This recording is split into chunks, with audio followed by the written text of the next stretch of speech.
Your alarm goes off. You slept a full 8 hours, and somehow your limbs feel like wet sand. Your brain feels wrapped in cotton, and you have to sit on the edge of the bed just to remember what day it is. We'll say at the plating geister. Will sound familiar. Maybe you double-check the clock, convinced it lied to you.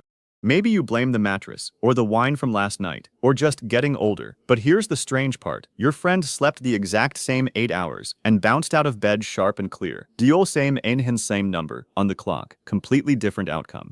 So what is actually happening while you sleep that has nothing to do with how many hours you log? You start running through the usual suspects. The wine, the late night scrolling, the mattress that's probably too old, your age, because surely that's the culprit now.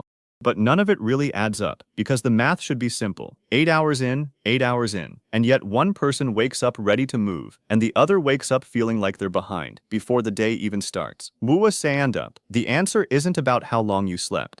It's about what your brain was doing in the minutes right before you woke up. Here's what most people never learn about sleep. It is not one long uniform blackout, like flipping a switch off, for 8 hours straight. It is actually a series of cycles, each one lasting roughly 90 minutes, repeating over and over through the night. And inside each of those cycles, your brain travels through distinct stages. Light sleep first, easing you down, then deep sleep, where the body does its heaviest physical repair. Then REM sleep, where the brain sorts memories and emotions, almost like nighttime filing. Then back up toward light sleep again, before dropping into the next cycle. So a full night is really 4 or 5 of these loops, stacked back to back, not one continuous state of rest.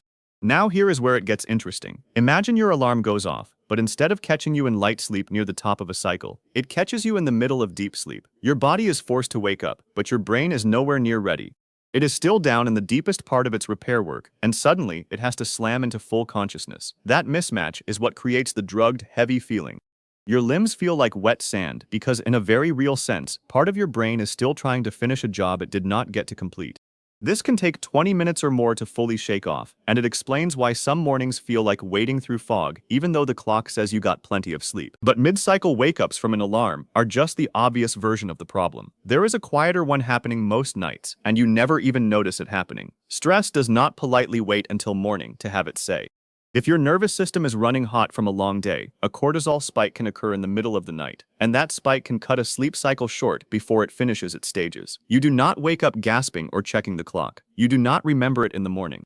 But that cycle got interrupted anyway, quietly, in the dark, without your permission. Multiply that across a night with several cycles, and you can end up with a full 8 hours logged, but several of those cycles never actually finished their job.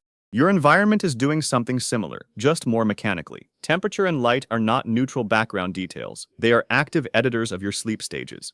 A bedroom that is a few degrees too warm can pull you out of REM sleep earlier than it should, because your body works to regulate its temperature, and that regulation effort intrudes on the stage.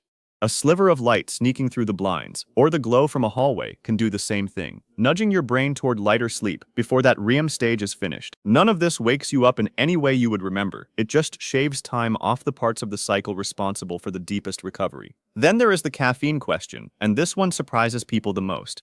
You might have a coffee in the early afternoon, feel completely fine, fall asleep at your normal time with no trouble at all. But falling asleep easily is not the same signal as sleeping well. Caffeine can still be active in your system hours later, and its main move is to quietly shrink the amount of time you spend in deep sleep specifically. So you get to sleep fine, you stay asleep fine, and yet the ratio of your night shifts.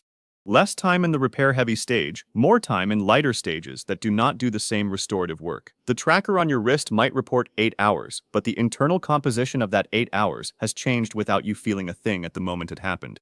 And then there is the most relatable saboteur of all, the 3 a.m. phone check. You wake up briefly, maybe just to check the time, maybe out of habit, and you glance at the screen for 10 seconds. It feels like nothing. But that brief exposure to light and that small burst of mental engagement can be enough to knock your brain out of wherever it was in its cycle and force it to restart the sequence from an earlier stage. 10 seconds of scrolling can cost you a meaningful chunk of a 90-minute cycle you were partway through completing. Put all of this together, and you get a strange but very real possibility. A sleep tracker can proudly display 8 hours logged, checkmark, goal met, and still only show one full deep sleep cycle completed underneath that number. The total time in bed looks perfect on paper. The actual architecture underneath, the stages that were supposed to stack up cleanly one after another, is fragmented, interrupted, and incomplete. Two people can both log 8 hours and walk away with two completely different internal nights, one finishing several full cycles cleanly, the other limping through a broken sequence that never quite got to finish its work. Here's the part that actually gives you something to work with. Your body already has a built-in off switch for that drugged, heavy feeling. Near the end of every 90-minute cycle, your brain naturally drifts back up toward light sleep before dropping into the next cycle, or before waking up entirely.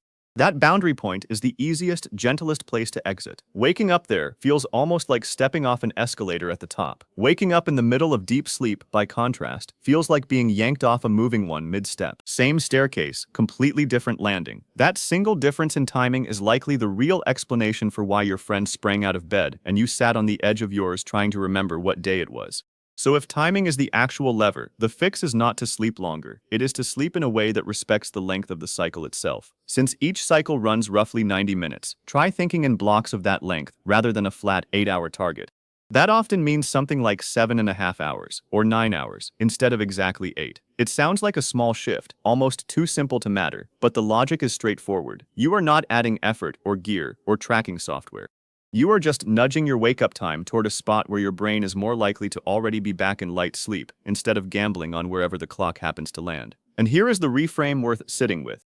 That wrecked feeling after a full 8 hours was never proof that your body is falling apart, or aging badly, or failing to rest properly. It was your body being interrupted mid-repair, doing exactly the job sleep stages are designed to do, just not given the chance to finish.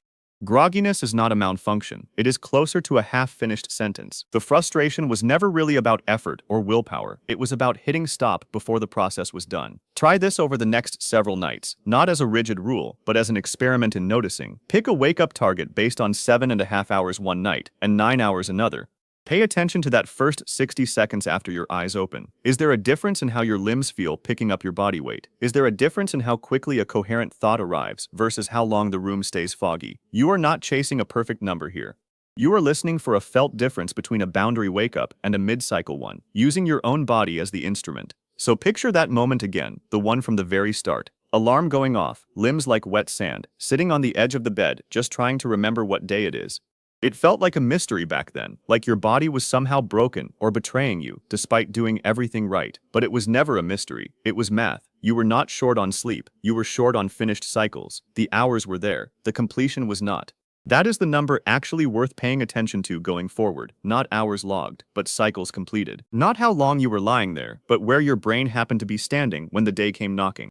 Small shift in framing, small shift in timing, and suddenly a problem that felt personal and confusing turns into something almost mechanical, something you can quietly work with instead of just enduring.